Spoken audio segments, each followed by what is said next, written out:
Hello and welcome to the Record Club, brought to you by Record Store Day, the official charts and National Album Day, and proudly in association with Bowers and Wilkins. My name is Jess Izzat. Thank you so much for joining us. We're excited to say that our guest this evening is Sophie Tucker to talk all about their brand new album, Bread. If you're new here, we're going to be spending the next half an hour or so talking to Sophie Tucker about the brilliant new record, and then we're going to be putting forward some of your questions about the album for them to answer. So, if you want to get involved, make sure to drop us a question in the comment section below. I'll be asking a selection of those in the second half of our chat. And on top of that, one lucky person who sends in a question today is going to be randomly selected to win a pair of Bowers and Wilkins PX7 Season 2 noise cancelling headphones. Obviously, a very wicked prize. The album sounds great in them, so don't miss out. Get your questions to us. And also, if you haven't already got yourself a copy of the album, we recommend that you get one from your local record store, order one, or head to your local once our chat with the band is over. So let's get straight into this week's Record Club and say hello to Sophie and Tucker, aka Sophie Tucker. Welcome. What's up? Hi. What an intro. Yeah. How are we doing? Are you guys all good? We're great. We're in New York. We just got home late last night from like a crazy weekend started in New York, then went to LA, then went to Toronto, and then we went back celebrating the album. Oh, so much traveling. How's the reception to the album been? Honestly, it's beyond our expectations. Like it's definitely been the coolest release we've ever done in terms of the feedback. You know, people just are saying all the things that you kind of hope people say, you know.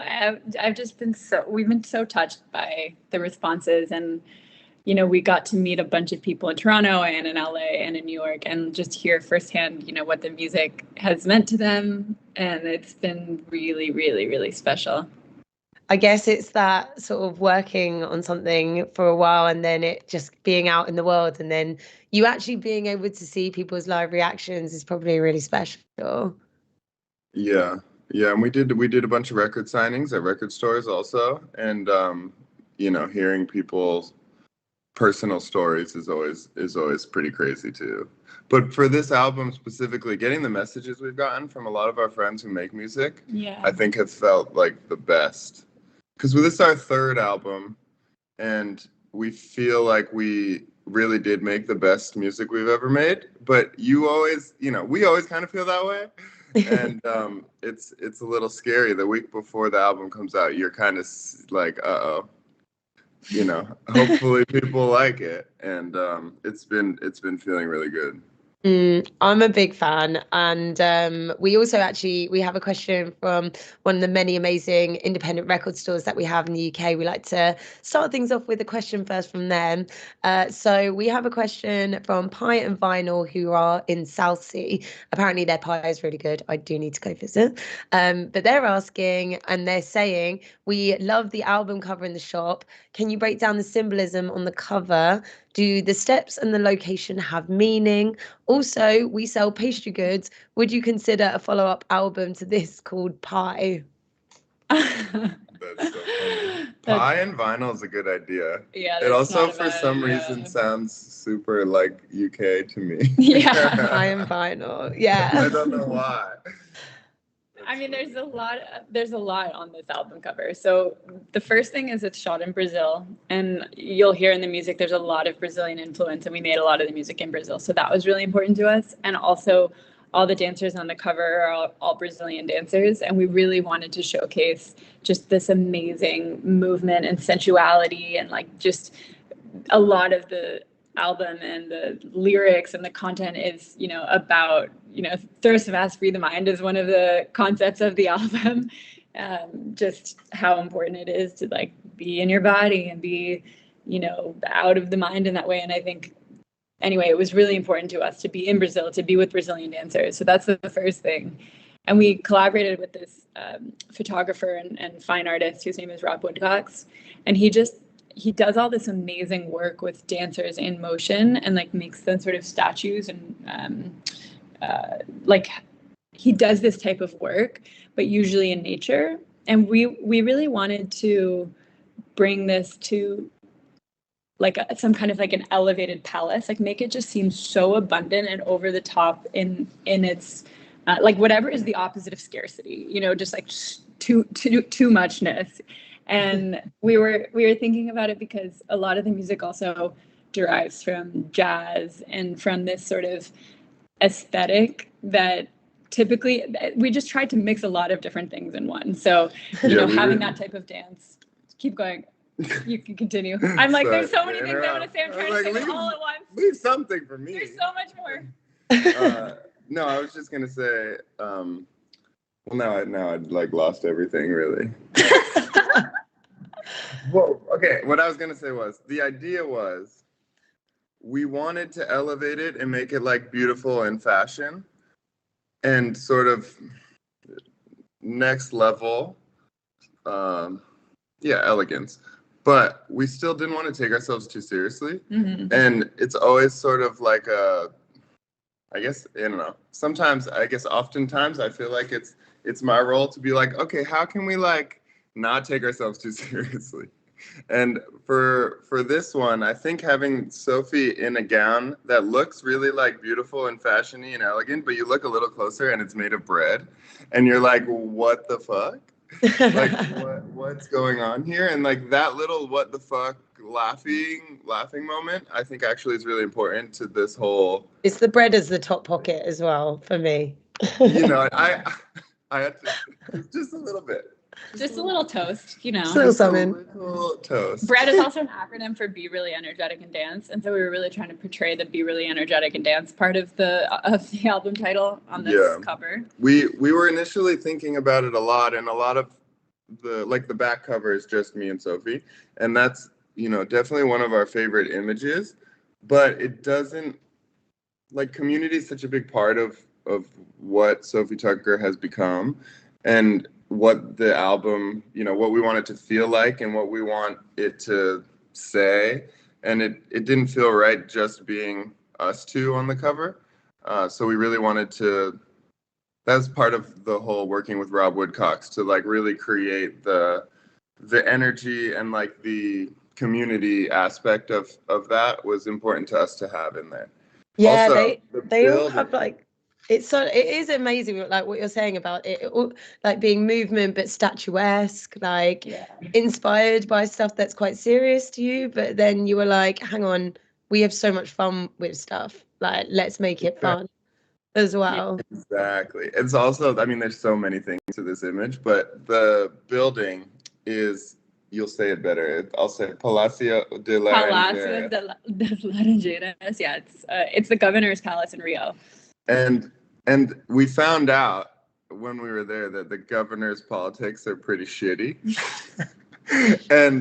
and so all the dancers were like, this is so iconic that we're like doing this ridiculous stuff at this place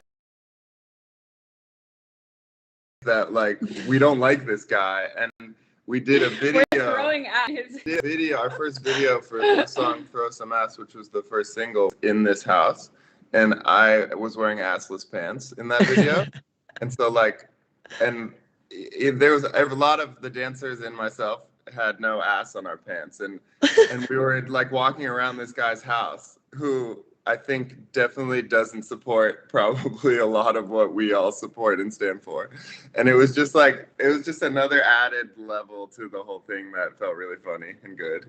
This is so funny because I feel like most people would be like, oh no, like that person doesn't stand for this, so we're not going to go near it. Whereas you've literally like walked into this person's place with your ass cheeks out. Yeah. Yeah, no, I just plopped my ass down on his table.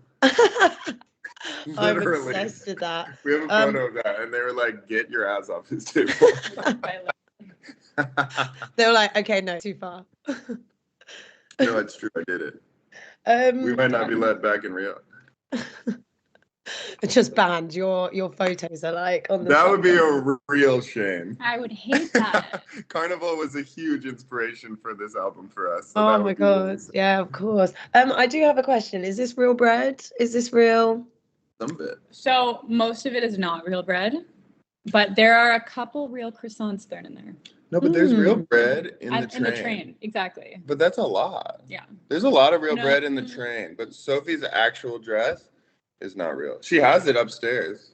I actually love it. I think it's amazing. I actually, yeah, again, didn't on a first look notice that this was like an actual toast skirt. You guys are going to have to, anyone at home, get your own record and have a look a little closer. Honestly, stunning. What was the name of the photographer again? Rob Woodcocks. Yeah, loving his work. Amazing. All right, well, let's get stuck into it. I know already you've mentioned that the acronym, what is it? Be really energetic and dance. Obviously, Bread is the title of the record. At what point was this the title? Is like Bread something that you already, I don't know, coined as a saying yourself? Or was it specifically for the record? First, we wrote the song Bread, and we were just so obsessed with the song. And every time we were looking at the track listing, we just couldn't, we were so attracted to that song, and people would come over and be like, wait, cool, I love that you just wrote 20 songs, but what is that one? Like, what is Bread? That is so funny and we so had a interesting. whiteboard. We had a whiteboard with a lot of the working songs on the album when we were finally putting it together. And everyone would ask about Bread. It's the only thing people would mention. Sometimes they'd walk in and casually look at it. And we were like, interesting. Yeah, and then as we started thinking about it more and more, we knew that we wanted to work with Rob Woodcocks, and we knew the overall aesthetic, but it was missing that sense of humor. And it dawned on us as soon as we said the word Bread, we were like, wait a minute. This is iconic. It's actually really profound. If you want to give it a deeper meaning, you can. Bread is a symbol of so many things, and it's also just bread and something that everyone loves, and you don't have to get it if you don't want to.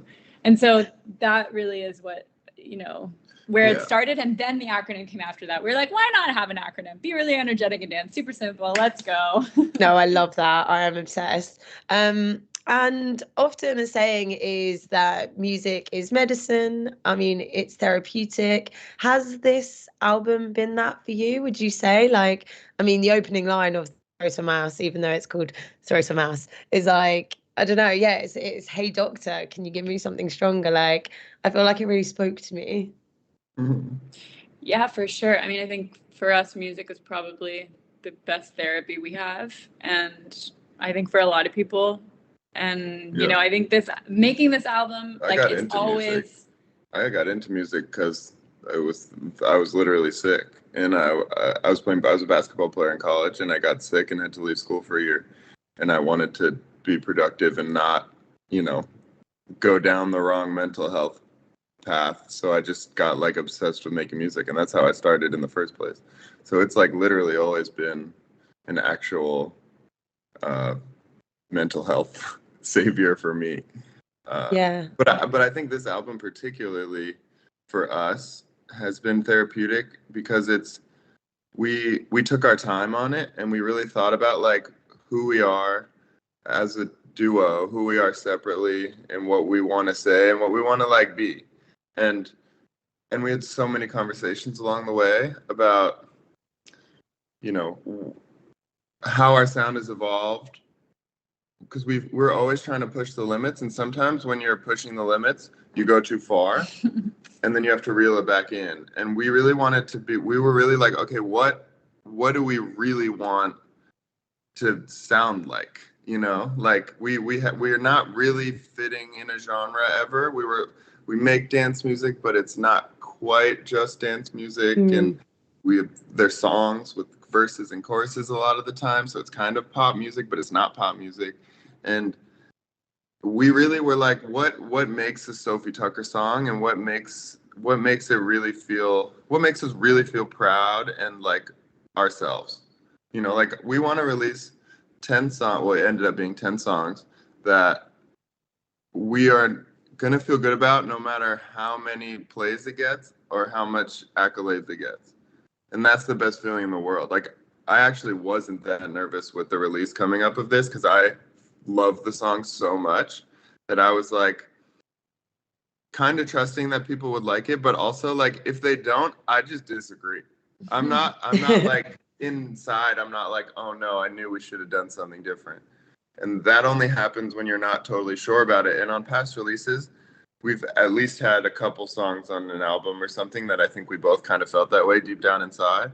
And on this one, I really feel like we were like, this is us. We kind of went back to where we started with a song called Drinky was our first song ever. And it was so like a combo of us. Like Sophie was studying Portuguese and living in Brazil and making jazz music. And I was making house music. And we literally just put the two together, like just stuck them together and made a song. And that was like the blueprint for us.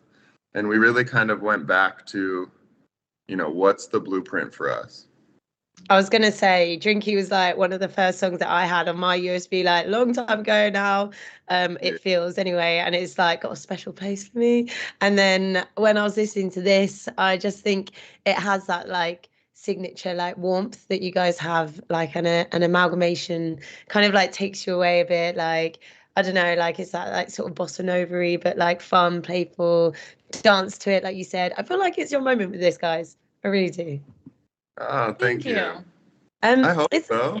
It feels good. Yeah, it's honestly, it's such a feel-good record, and I loved listening to this. Yeah, is it so? It's like obviously you've had the weekend of like playing it and sharing it with people. So is performing or like writing or recording like what's your favorite parts from each process? I'm not going to ask you which one because I feel like performing might probably be up there as the favorite. But yeah, what's your favorite part of each process? Interesting you say that, actually. I mean, maybe just because people who watch us perform can see how much we're enjoying it as we're doing it. But honestly, the truth is, like, we are the same way in the studio. Just people just don't see it. But like, I genuinely love, like, there's nothing like being in the studio and making something that you're like, we got one. Like, we got it. Like, we just made something and it just is, you know, it just like the skies part and you're like, yeah, that's the best feeling in the whole world to make something that you love. And you also never know. You never know if the world is gonna like it. Sometimes 24 hours later it sucks, but you know, like it's the best feeling just to make stuff. Sure. And I don't like. I think writing and performing for me, like I couldn't choose one over the other. They both have a really special place, and it's really fun to balance them because it's nice to have something that's really extroverted and something that's more introverted, you know, that's like, even though I guess they're kind of both extroverted, but they're both really satisfying in different ways. And I think they feed off of each other really perfectly. I think we get a lot of inspiration for writing when we're performing. And we also have different types of performances because we're DJs and like a band. So the past few years, we've been mostly just DJing and doing like our Vegas residency and doing big festivals and stuff. So that also is a different type of experience and joy and focus and happiness than a live show is. You know, like in a live show, Sophie's, you know, having to play all of these guitar parts and sing and like, you know, it's a lot more.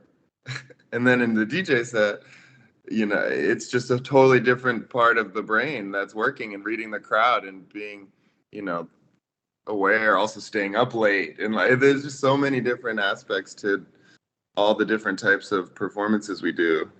But I think it all feeds each other. Like, so like one of my favorite things ever is working on a song and then going to play like the same night and we're, you know, playing out the bounce that I just bounced and seeing the crowd react and like it working and just being so hyped. You know? That's so wild that you can do that. I feel like that's quite a unique setting where you can like quite literally be making a track and then be playing it like that evening. That's the best kind of feedback, I guess. Is there something in the recording of this album that maybe as a listener we wouldn't know or wouldn't hear on a first listen, or like, you know, like maybe like a sound that you kept in, or like a song which came together in a weird way, or so like maybe a particular sound that we can listen out for?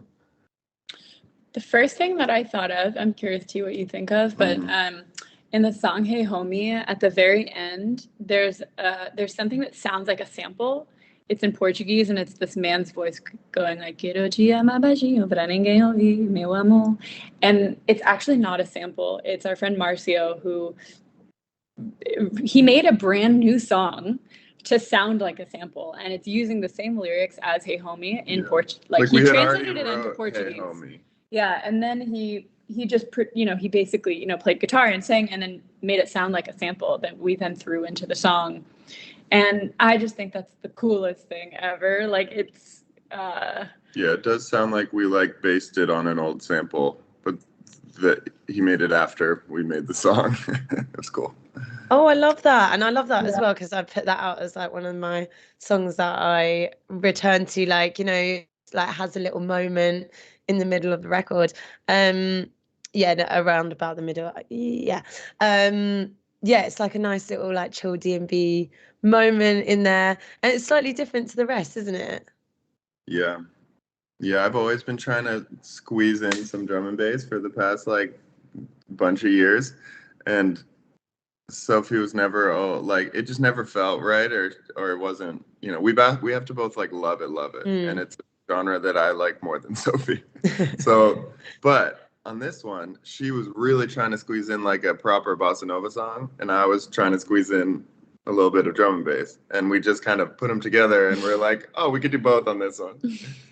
Oh, amazing. Did you have a moment in there that you could share that maybe we wouldn't be able to, or wouldn't know on a first listen, or was that the one that you were going to go for as well, Tucker? No, the first thing I thought of was our song Woof. That song, we originally wrote that, I think 5.5 years ago, before the pandemic. And it was a whole nother song, but the same vocals. And then it was slow and it was cool, but it just like wasn't right. And then we ended up making a different version in the pandemic. And during the pandemic, we were live streaming DJ sets every day. So we played like 300 days in a row at 1:00 every day. And it was crazy. At some point, there was like hundreds of thousands of people watching every day. And it was such a crazy time. But we were testing the song Woof in its different forms throughout the whole pandemic. And we just never felt like it was right. So there was different versions of it, and we didn't put it on the last album, and a lot of people were like, where's the song? And so we finally felt like we got it right, and it like did it justice, and now it's kind of the lead single on the album. So that was fun. Yeah, we love it. Amazing. We have some questions coming in. We've got a few. Mikey, which on the Record Club's Facebook page says, which Sophie Tucker song are you opening and closing your sets with? Well, every set is different, but I would say Drinky, there's a remix of Drinky, the Vintage Culture and John Summit one, that works really well as either an opener or a closer, actually. No, we haven't closed with that in 5 years. I'll re-say. In our DJ set, we've been opening with it. DJ set or live show? With our live show, we've been ending on Drinky with the old Vintage Culture remix of Drinky. At the end. At the very end. But we play it all live and like mix it in. Yeah. But Purple Hat also, we end with sometimes the drum and bass remix of Purple Hat that goes crazy. Sometimes with both live and DJ, we end on Purple Hat. Sometimes. Honestly, the DJ sets, we're always DJing, so it's different every time. It changes. It can be a really nice opener, or like very, very close to the beginning. It's a very sort of like, it sounds like an opener. We have a song called Sacrifice that we can end on sometimes, because we have dancers too, and there's like a big awesome choreo for that song, and it like goes kind of hard techno. Or like right before the end. Like we usually will give them like a little palate cleanser after, and on like a lighter note. Yeah. And sorry, we don't have any good answer for that. I feel like there was a few there, to be fair. Paul on Record Store Days Twitter says, did you enjoy the new Pope? Paolo Sorrentino has great taste. So what was it like when they asked to use your song for the theme? That was crazy. That was very cool. Well, it like when they asked us, we were like, oh yeah, of course, that's cool. But then when we actually saw what they did with it, that's when it really blew us away, because they basically made a new music video for every single episode. Like every episode had a new intro with the same song, but like doing this elaborate. It was incredible. Oh my God, wild. And we have Mimi on the Record Club's Twitter saying, what's your favorite thing about the UK? I like a lot of things about the UK. Probably our friend Charlie Barker is one of our best friends who lives there, and whenever we get to go there, we get to be with Charlie. She's probably my favorite thing about the UK. But Our best export. best export. There's a lot of good exports. But one thing I was gonna say was the Good Time Girl video for the song that was on New Pope. We did in the canals in London. On her houseboat. On Charlie's houseboat, like a free video with our friends. We just kind of like filmed it, and it was ridiculous. Also, and like, fun. I don't really have a place that I feel like I'm from, but London is the only place in the world that I've gone to every year of my life. So my grandmother lives there, and since I was born, I always have gone to her house every year. I was just there actually like a month ago. And so I feel like it's, in some ways, it's the closest place that I have to home. Oh, is there a particular dish that you guys like from the UK? I feel like that's always a good one. Well, I'm just very obsessed with tea. And so there we go. Yeah, just like the concept of afternoon tea, like, is so amazing to me. Like I wish all places had it. It is something that we're very proud of. I don't know if you've noticed. Yeah. So is this just a regular English breakfast tea, or do you pick another? Yeah, I'm like an black Assam tea with like whatever is served, whatever little thing on the side. Yeah. Oh, we love it. A little scone to go with it. Yeah, I have one more question about the album, and then I think that's all we have time for. But is there a track, so people at home, if they've got the album, they can savor a little bit more? Is there one that almost didn't make it onto the record?